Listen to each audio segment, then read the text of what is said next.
Voilà, on va parler du procès électoral, mais on va parler d'une dénonciation au niveau de Pangui. Monsieur Henri Kalimassi, bienvenue. Merci, monsieur Jean-David Kilolo. Vous êtes candidat. Bien sûr, je suis candidat dans la circonscription électorale de Pangui, dans le regroupement AEDCA. Je suis le numéro 54. Alors, mais vous faites quoi ici? Vous auriez dû être dans votre fief électoral où vos électeurs ont besoin de votre chaleur, ils ont besoin de vous, ils ont besoin de votre argent, ils ont besoin de vos polos. Je suis déjà en route. Pour ce week-end déjà, oui, mais la campagne je serai à Kindu, depuis les 18. Et puis je vais passer au match. Chacun a sa stratégie, M. Jean-David Kilolo. Je suis en train de travailler, mes équipes sont sur terrain et ils sont en train de faire du bon boulot. Donc ma présence, c'est pour juste aller achever ce qui est en train de se faire sur terrain. Donc apaise-toi. Je suis dans un bon chemin. J'ai reçu même ce matin certains cadres de l'Union Sacrée. Est-ce que, je ne sais pas, vous êtes là, ils expriment, ils disent c'est un problème d'argent. Est-ce que vous aussi, vous êtes du lot ou bien vous, avec Bahati Lukwebe, c'est autre chose? Parce que Sambeti Bahati Lukwebe, lui, quand même, a fait un geste en faveur des députés, des candidats députés. On l'a toujours dit que Bahati Lukwebe est exceptionnel. Il est parmi les leaders de ce pays qui se soucient des membres de son parti. Parce que vous savez, pour Bahati Lukwebe, le professeur Bahati Lukwebe, les partis politiques, lorsqu'on est responsable, on doit s'assumer. Et il s'est assumé quant à ça en donnant à tous ces candidats de ces deux regroupements, que ce soit de l'AFDCA et de l'AEDCA, sa contribution, sa part. Et demain, les gens diront que comment Bahati Lukwebe a raflé les sièges. Alors qu'aujourd'hui, pendant que les candidats sont en train de chercher les moyens, leurs partis politiques et leurs regroupements politiques ne leur donnent pas. Mais Bahati Lukwebe est un animal politique. Il s'est préparé déjà en avance, il s'était préparé, disons, pour que les moments venus, qu'il puisse donner les moyens nécessaires ou sa part de contribution à ces candidats pour descendre sur terrain. Donc je ne suis pas ici parce que je n'ai pas reçu le minimum de mon parti, mais je suis là dans le cadre de stratégie politique. Mais vous avez reçu quand même. Mais il n'y avait pas d'exception. 2 000, 3 000, quand il donne à tout le monde. Ça, c'est un secret de la maison. Je ne peux pas venir étaler les secrets d'un papa avec ses fils ici sur le plateau de la télé. Mais au moins, vous avez cette information que le professeur Bahati Lukwebe a servi tous les candidats de ces deux regroupements politiques qui sont AEDCA et AFDCA. Alors, au niveau de Maniema Pangui, nous avions reçu des dénonciations de la part de la société civile qui disent qu'il y a une campagne militarisée. Et nous avions pris quand même cette opportunité de vous avoir pour que vous puissiez certainement affirmer ou dire le contraire de cette dénonciation de la société civile. Heureusement que vous êtes une grande chaîne. Vous avez été informé comme moi.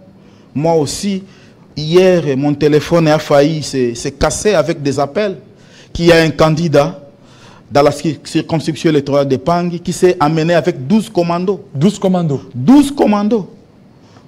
On ne sait pas le pourquoi. Est-ce que c'est autorisé par rapport à la loi électorale? À ce que je sache, la loi électorale autorise au candidat président de la République de leur affecter minimum 25. 25 policiers. Mais pas un civil. S'ils pouvaient se faire accompagner par rapport à sa sécurité, ils ne peuvent pas dépasser deux policiers. Mais lorsqu'on s'amène avec 12 commandos, c'est pour faire quoi? C'est pour intimider la population. C'est pour faire quoi? C'est pour créer l'insécurité dans une zone électorale. C'est là où je voudrais interpeller les chefs d'état-major général, les commandants régions de la province d'Imaniema, les gouverneurs d'Imaniema. Je voudrais interpeller le président de la CENI, Denis Kadima. Je voudrais interpeller l'auditeur général, l'auditeur supérieur d'Imaniema, pour qu'ils suivent cette situation. Parce que un civil, même Jean-Pierre Bemba, qui est le vice-premier ministre de la Défense, je ne crois pas qu'il... Je ne l'ai jamais vu avec 12 commandos à sa suite.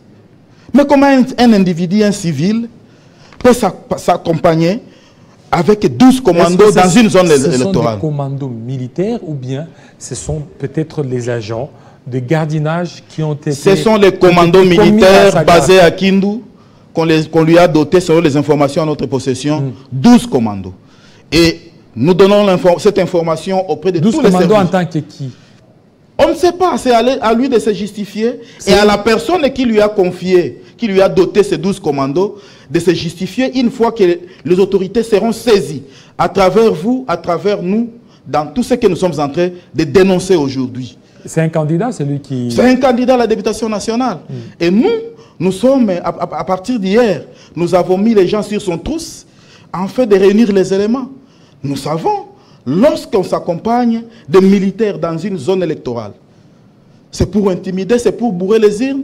Nous allons attaquer ça le moment venu, en contentieux électoral, s'ils ne tiennent pas garde ou s'ils ne retournent pas ces militaires à Kindu. Et tout ça, ce ne sont pas des accusations électoralistes pour peut-être affaiblir votre adversaire politique, parce que lui aussi, il est candidat dans la même circonscription que vous. C'est vous qui avez reçu l'information. De la part de la société civile. Et vous m'avez appelé. Oui, voilà de la même manière qu'on m'avait appelé, de la même manière qu'on vous a appelé. Donc, ce n'est plus un secret. Et quand on dénonce, on est contre personne. C'est à la personne de savoir ce qu'il fait. Il va intimider qui? Parce que Pangui nous appartient tous. Et nous serons là pour battre campagne. Donc, nous sommes là pour battre campagne pour que les peuples qui est souverain puissent nous départager à travers les urnes. Et personne n'intimidera l'autre s'il a cette intention d'intimider la population. Nous demandons à la population de Pangui d'être éveillée et de rester vigilants pour tout ce qui va se tramer sur terrain. Nous serons là pour dénoncer, pour contre-attaquer. Et je crois que tout ce qui se prépare comme plan va échouer. Et donc là, est-ce que ces militaires qui sont là, est-ce qu'ils posent des actes antipatriotiques ou bien ils sont là, ils sont en train d'intimider la population? Parce que vous êtes là et vous avez dit que vous aviez reçu un peu les appels des par-ci par-là. Nous aussi, nous avions reçu les appels de la société civile, mais on a voulu beaucoup plus les confronter avec écoutez, M. Jean-David Kilolo, les notables. Lorsqu'on s'amène, les militaires, nous avons besoin des militaires à Bunagana, au Nord Kivu. C'est là où ils peuvent aller se battre. Mais lorsque vous amenez avec 12 militaires... Et c'est qui là? Est-ce que vous connaissez son nom? Vous savez combien ça peut traumatiser la population? La population. Combien ça peut traumatiser la population? C'est ce que nous dénonçons. Est-ce qu'on cherche à intimider la population? Nous sommes en train de réunir les éléments. Je crois que le moment venu, on viendra dénoncer la personne jusqu'à quand nous aurons réuni tous les éléments. Et nous viendrons les présenter ici. Nous donnons cette information parce que tous les services doivent être informés et mener les enquêtes quant à ces, jusqu'à ce que ces militaires rentreront en Kindu. Voilà. Alors, M. Kalimassi, vous êtes là, vous êtes candidat. Aujourd'hui, qu'est-ce qui peut faire à ce que les gens puissent voter pour vous? Écoutez. Quelles sont vos chances? Je suis un leader d'abord du terroir. Un leader? Un leader du terroir de Pangui. Mais j'y vais chaque fois et je pose les actes chez moi. Et ce sont ces actes-là qui poussent aujourd'hui la population de Pangui d'être derrière moi. Je suis ici, mais à Pangui, ça bouge. Ça bouge. Et tout le monde n'attend que ma présence. Et c'est le résultat des urnes qui vous donneront la réponse après le 20 décembre. Alors, aujourd'hui, parce que vous parlez des Pangui, vous parlez des élections, est-ce que vous pouvez faire élire votre candidat à l'élection présidentielle? Écoutez, je l'ai toujours dit, tant que Bahati Lukwebo sera dans l'union sacrée, je serai derrière Félix-Antoine Tshisekedi Tshilombo. Et j'ai déjà commencé la campagne de Félix-Antoine Tshisekedi Tshilombo chez moi à Pangui. Je suis avec Bahati Lukwebo Bahati Lukwebo ne nous a jamais dit d'abandonner Félix Antoine Tshisekedi. Donc nous, ces poulains, nous sommes obligés de nous battre bec et ongles pour que le président Félix Antoine Tshisekedi brigue son deuxième mandat. Alors, et nous allons mouiller les maillons et nous allons faire en sorte que Félix Antoine Tshisekedi soit réélu. Et votre frère, vous avez un frère, d'ailleurs, il a été dans la suite de Moïse Katumbi Chapwe, il a été au niveau de Maniema. On a vu comment il a réuni, il a rassemblé beaucoup de gens à sa suite, cette Kikouni, Amatata Pogno. Donc tous ces gens-là, lorsque vous voyez des rats des marées qu'ils ont drainés, on sent que c'est acquis à Moïse Katumbi. Écoutez, nous sommes ici d'une famille bien éduquée, je n'ai jamais voulu parler de cette Kikouni dans ma vie politique, quand bien même qu'il soit mon sang. Et j'ai toujours été victime parce qu'il est mon frère. On m'avait fait partie du cabinet du ministre des Mines comme conseiller parce que j'étais le frère de cette Kikouni. Il y a plus de 8 conseillers qui sont allés m'accuser auprès des autorités de l'IDPS pour dire que celui-là, c'est le grand frère de cette Kikouni. J'ai raté 3 nominations parce que mes adversaires politiques en ont profité pour aller dire que celui-là, c'est... Écoutez, dans ce pays, nous avions vu des Moubake. L'un qui était dans l'IDPS et l'autre dans l'IMPR. Dans la famille Moleka, nous avions vu Wivine Moleka dans le PPRD et l'autre dans l'IDPS. Cette Kikouni, c'est mon sang. Et je ne peux jamais le trahir ou participer à son sacrifice. Il reste mon sang. C'est-à-dire? Mais la vie politique qu'elle mène, il est déjà majeur de faire sa vie et moi je suis en train de faire la mienne. Si lui a choisi Moïse Katumbi, moi, à travers Bahati Lukwebo, j'ai choisi Félix Antoine Tshisekedi. Et je l'ai toujours dit, moi Kalimasi, non seulement que je dois honorer ma sœur, Denise Yakero, qui est la femme de Félix Antoine Tshisekedi Chilombo, mais j'ai aussi la sœur à Félix Antoine Tshisekedi dans ma maison. Donc, je suis obligé de battre sa campagne. Je vais proposer le nom de Félix Antoine Tshisekedi dans mon territoire de Pangui et le peuple de Pangui. Mais vous n'allez pas vous entendre. Son choix. Vous n'allez pas vous entendre avec votre frère. Lui, il vient avec le nom de Moïse Katumbi Chapwe, qui est un véritable challenger de Félix Tshisekedi. Et vous venez avec Moïse, avec Félix Tshisekedi, il n'y aura pas d'entente entre vous. C'est la loi de la démocratie, que les meilleurs gagnent. Si lui battra sa campagne pour Moïse, moi je battrai ma campagne pour Félix Antoine Tshisekedi. Et c'est au peuple de trancher. Nous nous sommes divisés politiquement et ça restera ainsi. Lui gagnera sa vie, tant soit peu auprès de Moïse Katumbi. Moi, à travers Bahati Lukwebo, je gagnerai ma vie derrière Félix Antoine Tshisekedi. Alors comment vous voyez ces duels, Moïse Katumbi ainsi que Félix Tshisekedi?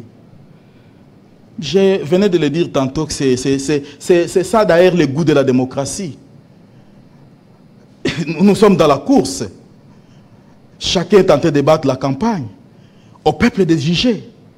Mais moi je suis sûr et certain qu'il est difficile à un président de la République d'organiser les élections et de les échouer. Félix briguera le deuxième mandat. Il va briguer et puis il va gagner. Mais Georges Weah, sans tambour ni trompette. Georges Weah, c'est aussi un exemple. Georges Weah a organisé. Le Libéria n'est pas le Congo. Et, en Zambie, le président qui était là, il a fait un seul mandat. La Zambie n'est pas le Congo. Le Congo, c'est un pays continent. Et le Congo a ses réalités. Mais ça peut aussi se répéter. Félix Antoine Tshisekedi, nous derrière lui, battra Moïse Katumbi. Et nous gagnerons ces élections, il briguera le deuxième mandat. Mais ça peut aussi se répéter. N'empêche, nous sommes dans la démocratie. Même si ça s'est répété, mais nous sommes dans la course. Personne ne peut chanter la victoire avant la guerre. Voilà, merci beaucoup, monsieur Henri Kalimassi, surtout de votre passage et aussi de cette analyse ou de cette dénonciation au niveau du Maniema, la dénonciation selon laquelle il y aurait un candidat qui est en train de battre campagne avec des commandos. Des commandos, c'était une dénonciation de la société civile et nous avions reçu un notable de la province qui est venu aussi confirmer, mais il est en train de réunir, il a dit, Henri Kalimas est en train de réunir tous les éléments des preuves. Si vous permettez, je peux lancer les derniers mots au peuple de Pangui de ne pas avoir peur. Qu'on ne vous intimide pas. Nous venons, vous allez nous départager à travers les urnes. Voilà. Je suis en route parce que vous m'aviez posé la question. Votre numéro 54, que vous aimez tant, est en route vers vous pour vous rencontrer et ensemble avec vous, partager les idées que nous allons défendre à l'hémicycle national en 2024 derrière Félix-Antoine Tshisekedi Tshilombo. Merci beaucoup, M. Henri Kalimas. Merci à vous, fidèles téléspectateurs. Restez branchés sur Télé 50 tout à l'heure. La grande édition de Christopher Ochokum, il sera 20h à Pangui, 19h à Kinshasa. Portez-vous très bien. À très bientôt.